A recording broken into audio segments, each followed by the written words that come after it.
What if the true victor in the Ukraine crisis is not crowned on the battlefield, but in murky conference rooms, through whispered deals, and moves unseen by the public eye?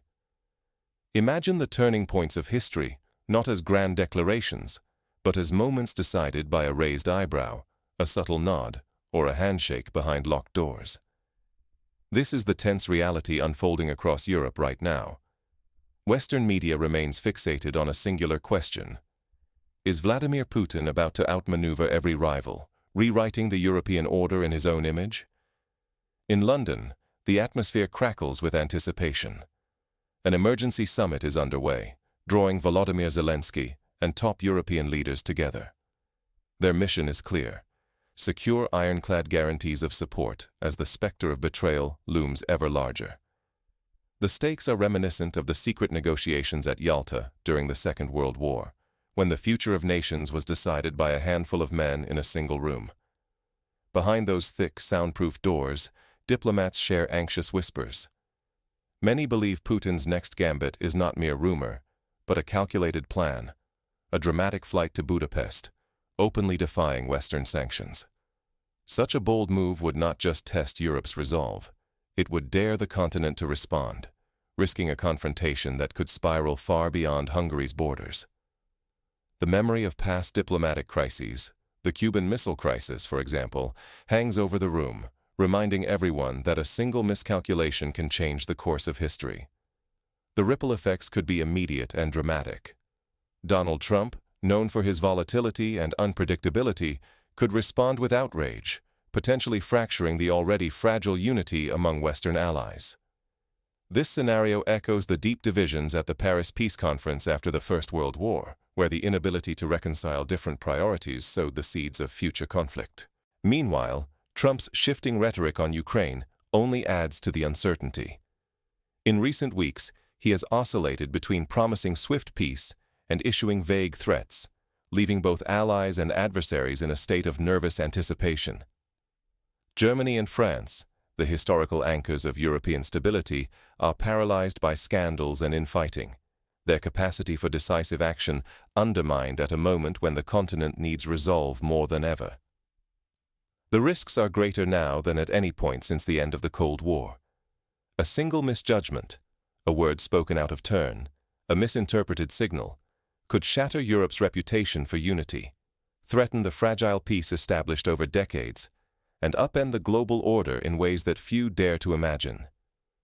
How did the fate of an entire continent come to depend on secret summits and unpredictable power plays?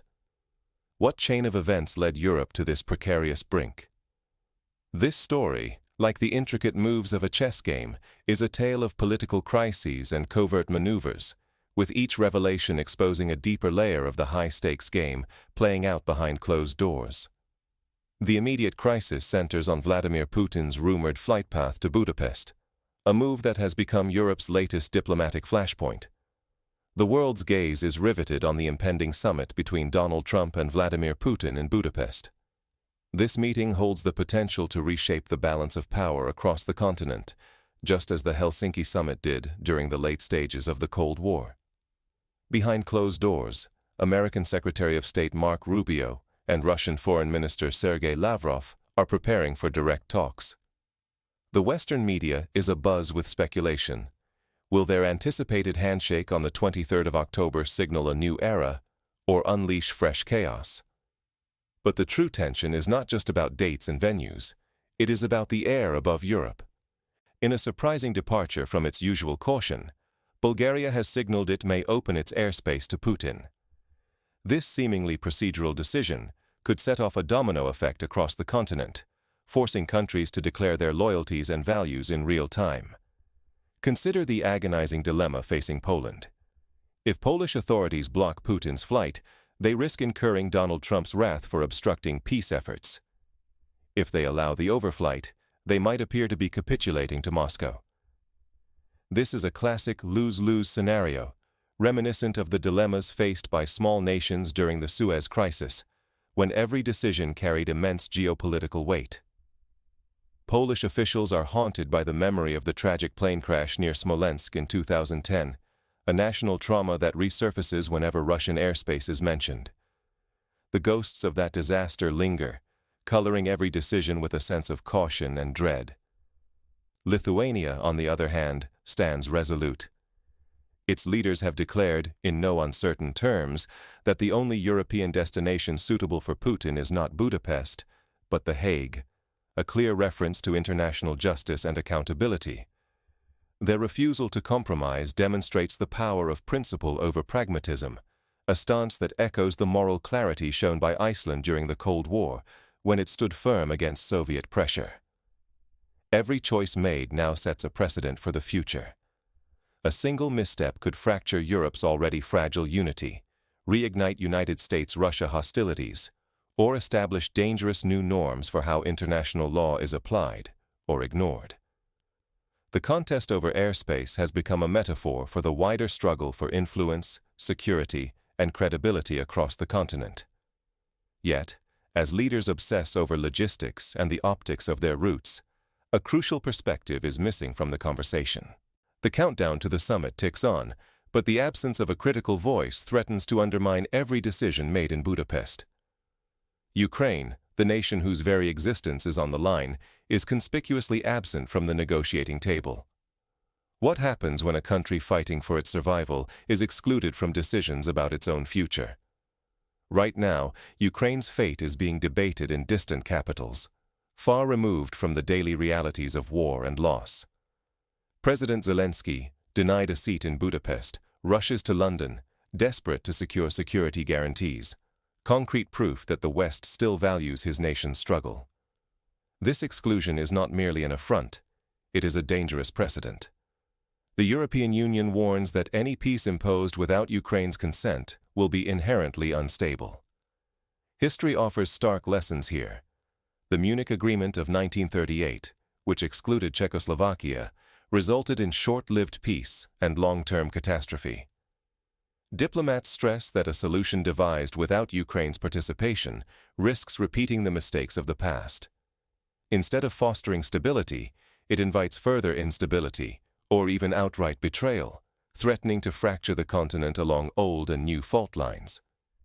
In Washington, former President Trump's meeting with Zelensky has only heightened anxieties.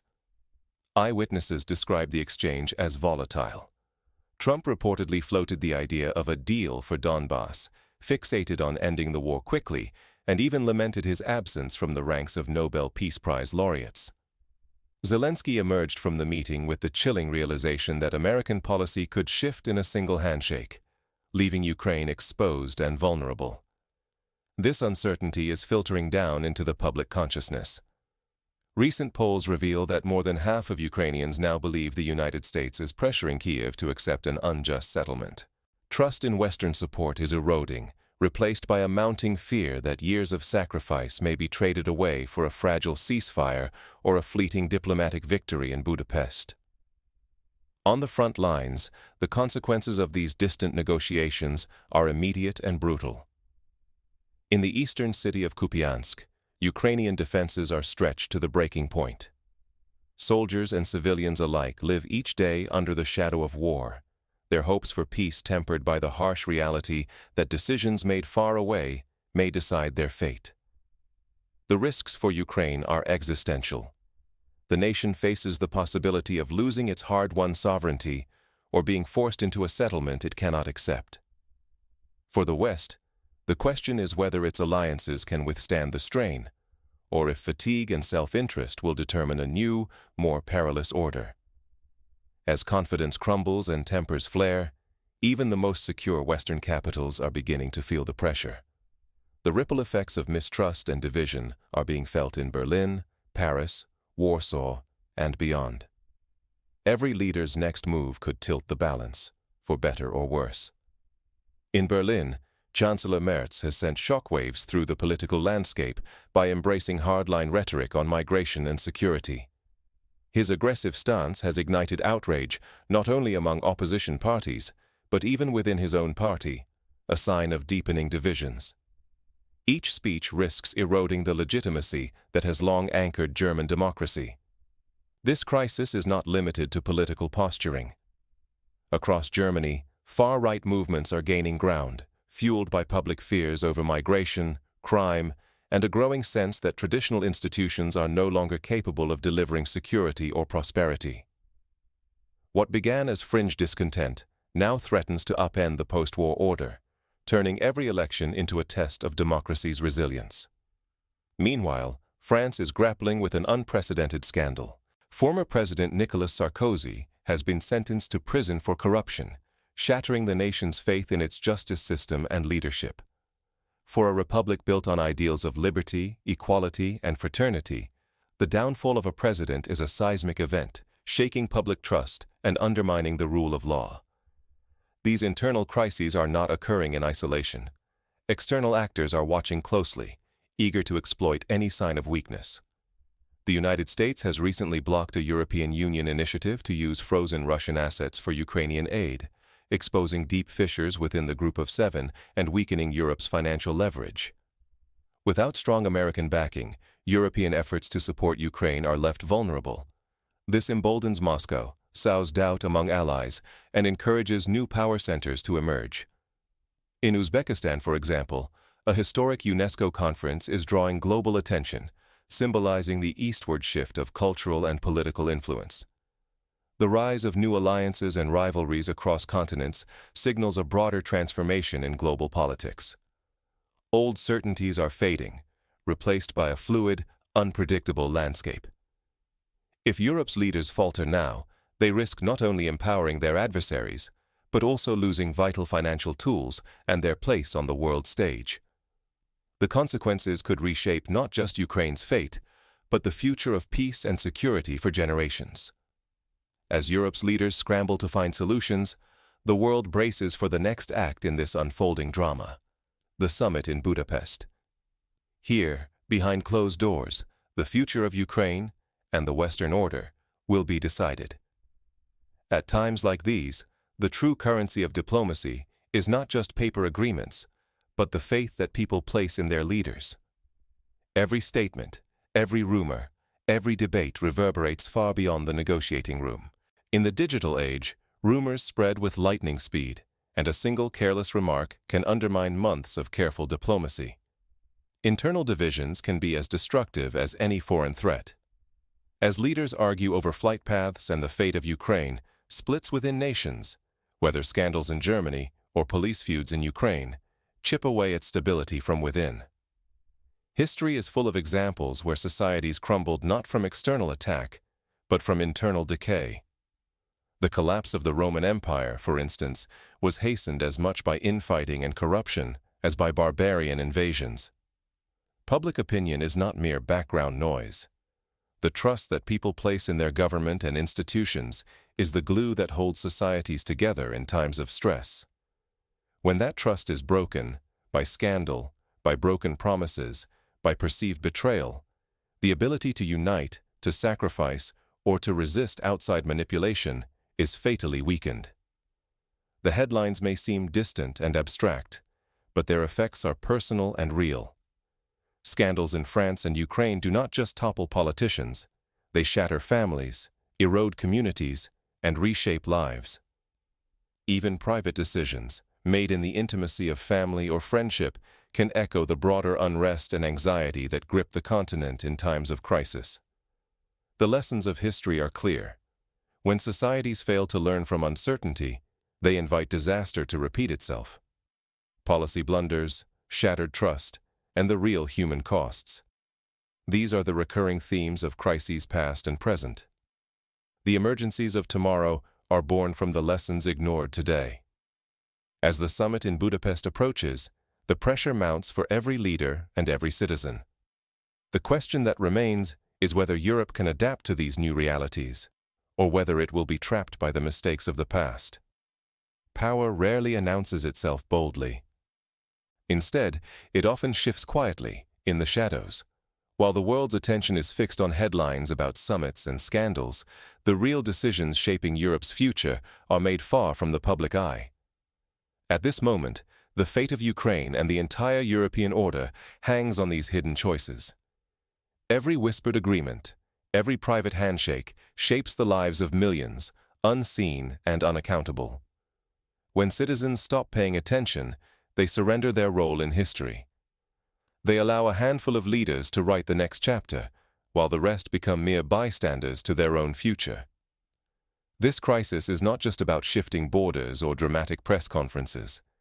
It is about who defines peace, justice, and security in this new era: those in power or the people who demand better answers. Will we accept the stories handed down by those in authority, or will we question, challenge, and hold our leaders accountable? Silence is never neutral. Inaction is always a choice, and its consequences can echo for generations. We must ask ourselves, what kind of peace do we seek, and at what price? Will security mean stability for all, or comfort for a privileged few? As alliances fracture and trust dissolves, the real struggle is for truth, dignity, and the future of democracy itself. History warns us that when people stop questioning, power slips away into the hands of the few. Confusion and division become weapons for those who profit from our passivity. Vigilance is our only antidote, demanding transparency, insisting on inclusion, and refusing to look away. Because when power shifts quietly, the aftermath is anything but quiet for ordinary people. The choice before us is simple but profound: watch from the sidelines or step in and help shape what comes next. This is the moment when history holds its breath, waiting to see who will rise to the challenge and who will let the chance slip away.